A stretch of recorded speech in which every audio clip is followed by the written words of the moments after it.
جی السلام علیکم میرے دوستوں آپ کا دوست نثار جاوید بات کریں گے سپریم کورٹ میں آج جو دھما چوکڑی مچائی جا رہی ہے اس کے اوپر. مسئلہ یہ ہے کہ ایک واقعہ آپ کو سناتا ہوں, بڑا دلچسپ, آپ محظوظ ہو گئے انشاءاللہ. پنجاب میں لوگوں کے پاس بڑی زمینیں ہوتی ہیں. پنجاب میں کسی گھر میں, انڈیا کا پنجاب ہو, پاکستان کا پنجاب ہو, ان کا کھیتی باڑی کام ہوتا ہے موسٹلی.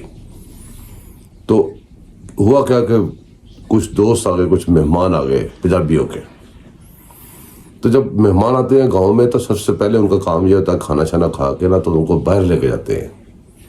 ان کو باہر لے جا کے دکھاتے ہیں یہ ہماری زمین ہے, یہ ہم کاشت کر رہے ہیں, اس طرح ہمارا سلسلہ چل رہا ہے. بڑے شوق سے دکھاتے ہیں وہ. اسی طرح بڑے شوق سے مہمانوں کو زمینیں دکھا رہے تھے, یہاں سے لے کے وہاں تک ہماری زمین ہے, ادھر سے ادھر تک ہماری زمین ہے.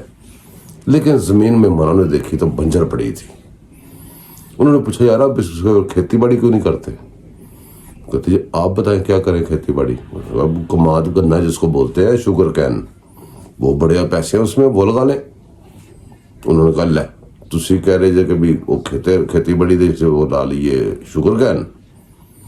نال رہتے نے سارے مخالف تو وہ آن گئے تھے تو توڑ کے انہوں چوسن گے گنے نو. تو وہ جو تھے مہمان آئے ہوئے بڑے خر دماغ تھے. انہوں نے کہا میں گھر دکھاؤ جو تمہارے مخالف لوگوں کے ہیں. انہوں نے گھر دکھائے, ڈنڈے انہوں نے پکڑ لیے. جب ڈور ناک کرتے تھے جو بھی باہر نکلتا تھا اس کو ایک ڈنڈا دڑل, اور ساتھ میں کہتے تھے اور چوپو. اب جن کے اوپر اٹیک کر دیا ان کو پتہ ہی نہیں کیا چوپو. وہ کہیں بھائی کیا چوپو.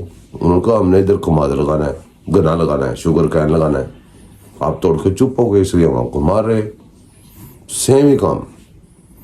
ابھی وہ قانون نہیں بنا, ابھی اس کی ڈومین میں نہیں آیا چیف جسٹس کے.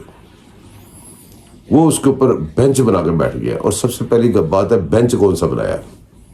جو جونیئر ججز بنے تھے جس کے اوپر ساری دنیا ادھر تھی اور اکیلا چیف جسٹس ادھر تھا. یہ اپنے ووٹ پورے کر رہے تھے. پاکستان کا آئین, ان کے حلف, وہ سارے ایک سائڈ پہ رہ گئے. بینچ پر اپنے ووٹنگ کرنے کے لیے بینچ انہوں نے بنانے کے لیے نئے ججز بھرتی کیے, جونیئر, سب کو کراس کر کے بدنیتی وہاں بھی شامل ہو گئی. پھر اب سینئر ترین ججز کے بینچ ہونے چاہیے, وہ اپنے ووٹ والے ججز جو ہے جو اس کی فیور میں ہیں ان کا ایک بینچ بنا کے 8 رکنی پھر بیٹھ گیا ایک بدنیتی. پھر اس کے اندر طاق ہوتے ہیں, نمبر جو ہوتے ہیں وہ طاق ہوتے ہیں, اوڈ ہوتے ہیں, ایون نہیں ہوتے بینچ جب بنتے. اکثریت آپ دیکھ لیں فیصلوں میں. یہ آج کل جب سے گھبرایا ہوا ہے یہ ایون بینچز بناتا ہے. ایون تعداد میں 8, مطلب 9 نہیں ہے, 7 نہیں, 8, تاکہ اس کو اوپر اس کو پتہ ہے سارے ووٹ مجھے ملنے ہیں, فیصلہ تو وہی ہونا جو میں کہہ رہا ہوں. تو جب آپ نے فیصلہ کر لیا ہوا ہے, آپ کے بینچ بنانے کا طریقہ بتا رہا ہے, آپ نے فیصلہ کر لیا ہوا تو باقی تو باتیں ختم ہو گئی. آپ تو فیصلہ کر چکے ہمیں, اس لیے آپ نے ووٹ پورے کر رہے ہیں نا, تو بات تو ختم ہو گئی. وہاں پہ انصاف قانون ادھر ادھر سب ختم ہو گیا. دوسری بات یہ ہے, یہ ریاست ہے, اس نے چلنا ہے. آپ پارلیمنٹ میں بھی دخل دیں, اب ہر چیز میں دخل دیں تو یہ دخل آپ کا توڑ دیا جاتا ہے. آپ مسلسل دخل دے رہے ہیں, آپ کا جو دخل دینے کا راستہ ہے وہ بند کرنے لگے تو آپ تڑپ پڑے ہیں. کس کا مقصد یہ ہے کہ پاکستانیوں وہ جج چاہیے جو آئین اور پاکستان کے ساتھ کھڑے ہوں, پاکستان کے آئین اور پاکستان کے ساتھ, نہ کہ عمرانی آئین کے ساتھ عمرانی سپورٹ میں کھڑے ہوں. پاکستان کی حالت دیکھیں کیا ہو گئی ہے.